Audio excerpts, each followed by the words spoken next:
My name is Pat Adams, a spiritual director and blogger about the spiritual life. The consuming interest of my life has been this: how do we live a life centered in God? And yet deeper still, who am I really? What is my purpose? How do I connect deeply with God? These are the questions I will address in this video series.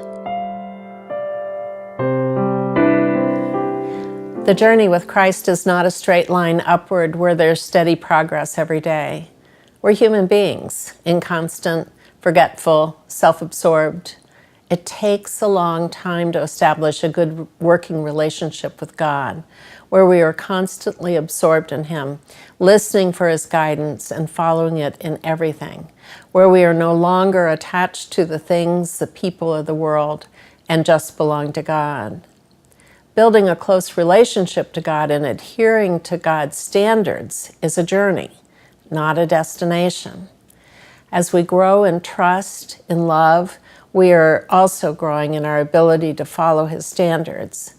These are not just the 10 Commandments and the laws in the Bible.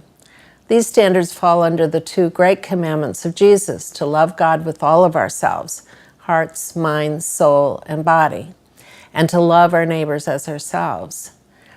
The standards are revealed both in the Bible and through the close dialogue with God in our daily life. Let me give you a recent example from my life. I'm writing a book about the Exodus story being the template that God has left us for moving from slavery to the world to living in the kingdom of God here on this earth. Last fall, I did so much research that I thought I was ready to start writing in January. But when I tried to write out these ideas, nothing was working. After 3 frustrating days of trying to write it, I heard this: Don't do anything until you're inspired. And so I quit trying to write the book my way and began to adapt to God's way. First, with no inspiration, I had all this time on my hands. I had just signed up for the School of the Spirit, a year-long program that came with required and supplementary reading lists. So I read the required list and the supplementary list too.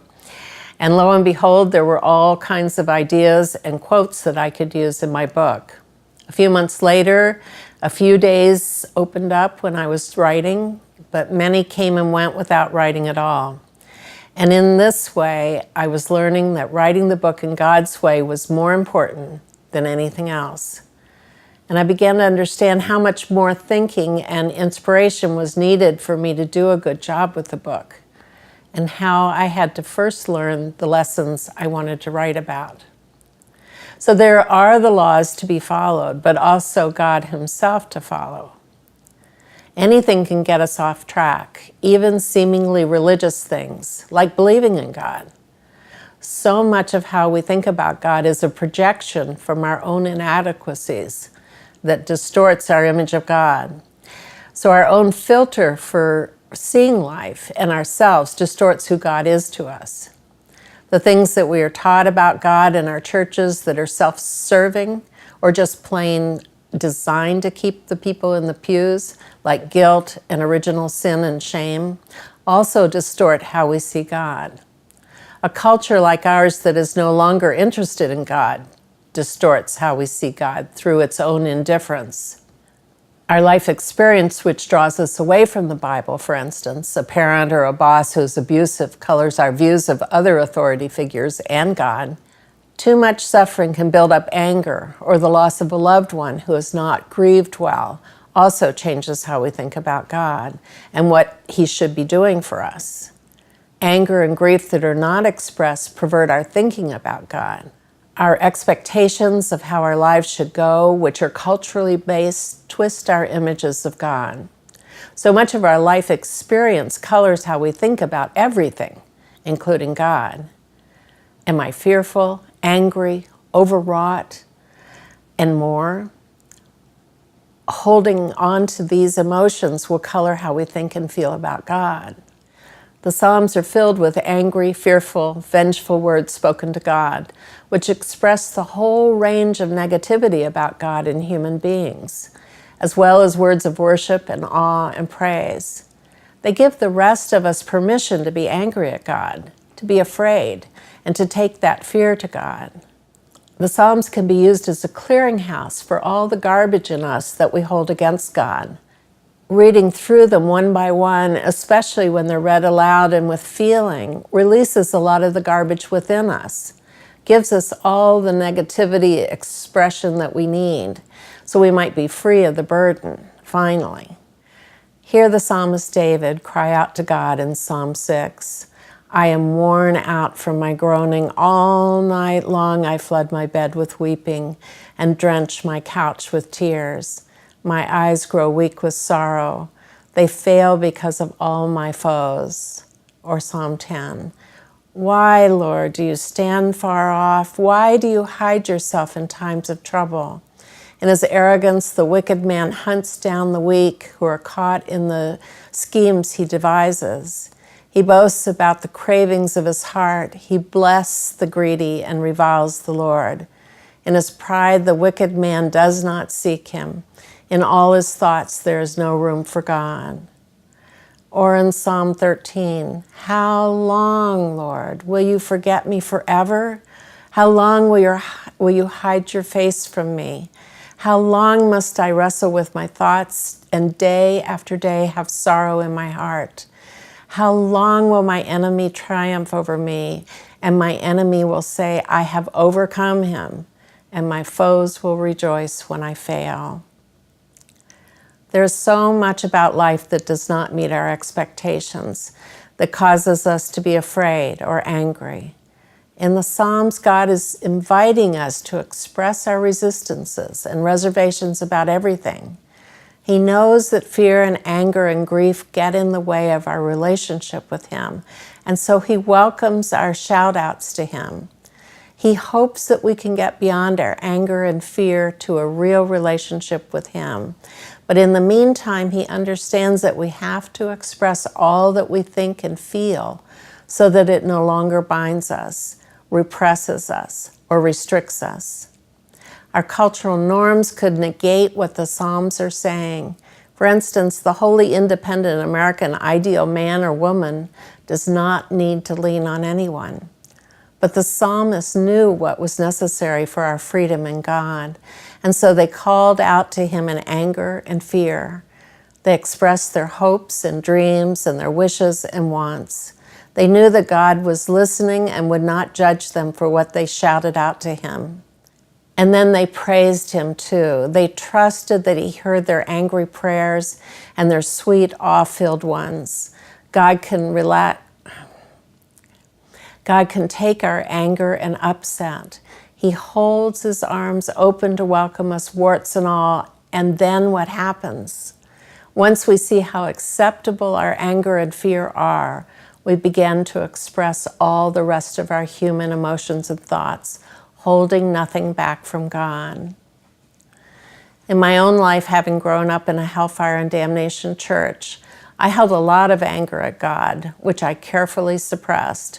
How can you get angry at a vengeful, capricious God? I patched a loving God on top of the vengeful one, but like the default in a computer operating system, I would be transported back to that fearsome God anytime push came to shove. Luckily for me, my supervisor in spiritual direction training one day asked me when I was going to get angry at God. I have no idea what she picked up in my verbatim that day, but she hit the nail right on the head.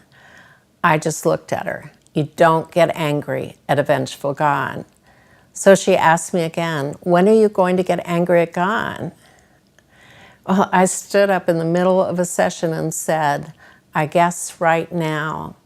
I walked out of our session and drove straight to the beach, which was cold and deserted on that spring day. And so I danced and shouted out my anger and fear on that day until it was spent. She had given me permission, which I could not give myself, for spewing out my anger at God. And that was the beginning of the end of the vengeful, capricious God, which I carried for so many years after my childhood. As time went on and I did some more healing work, that God was replaced in my operating system with a God of love. Finally, I am free of that God of my childhood. I am free to love God. Other challenges also can delay our progress in the journey. Illness or challenges for which we feel ill-prepared, for example. We can delay the journey by holding on to our own objections to what is happening, by refusing to accept what has come into our lives. This is not what I wanted, or it isn't fair, or why is this happening? I can't stand it. These reactions mean that we are prolonging our own suffering and not surrendering to the reality that is already in our lives. We might be angry that God didn't give us the thing that we wanted. We might want to hold on to our pain and suffering because it gives us an excuse for not moving on. We like our attachments to the past. If we let go of the past hurts, we would have to find a new way of being. These are normal human reactions, but they can delay our progress in the relationship with God for years, maybe for a lifetime. We stay stuck where we are. I've talked about the challenges on the journey. I think they last until the day we die. Much pain and suffering are healed in the process. Much shame and guilt are also healed. Still, we are human beings. Not ever perfect, but perhaps we are perfecting ourselves in God as we go through life. If that is your intention, to draw closer and closer to God, then the perfecting stage lasts as long as we are here on earth. The first challenge is to follow the wisdom of the indwelling Spirit of God, to obey. And the root word of obey means to listen, to obey the Spirit of God in all things. That is the first and most basic task. The second challenge is to unpack our image of God, to stop projecting our own pain and suffering at the hands of authority figures in our lives onto God, to just let God be who God is, and to put Him first in our lives. The third challenge is to be converted from being a world-centered person to a God-centered person, to love God with all of ourselves. The fourth challenge is to be free to be ourselves, just as we were created to be. And so we move into freedom from the culture, from the world, into the life we were created to live, into the purpose of our lives, into the fullness of who we are.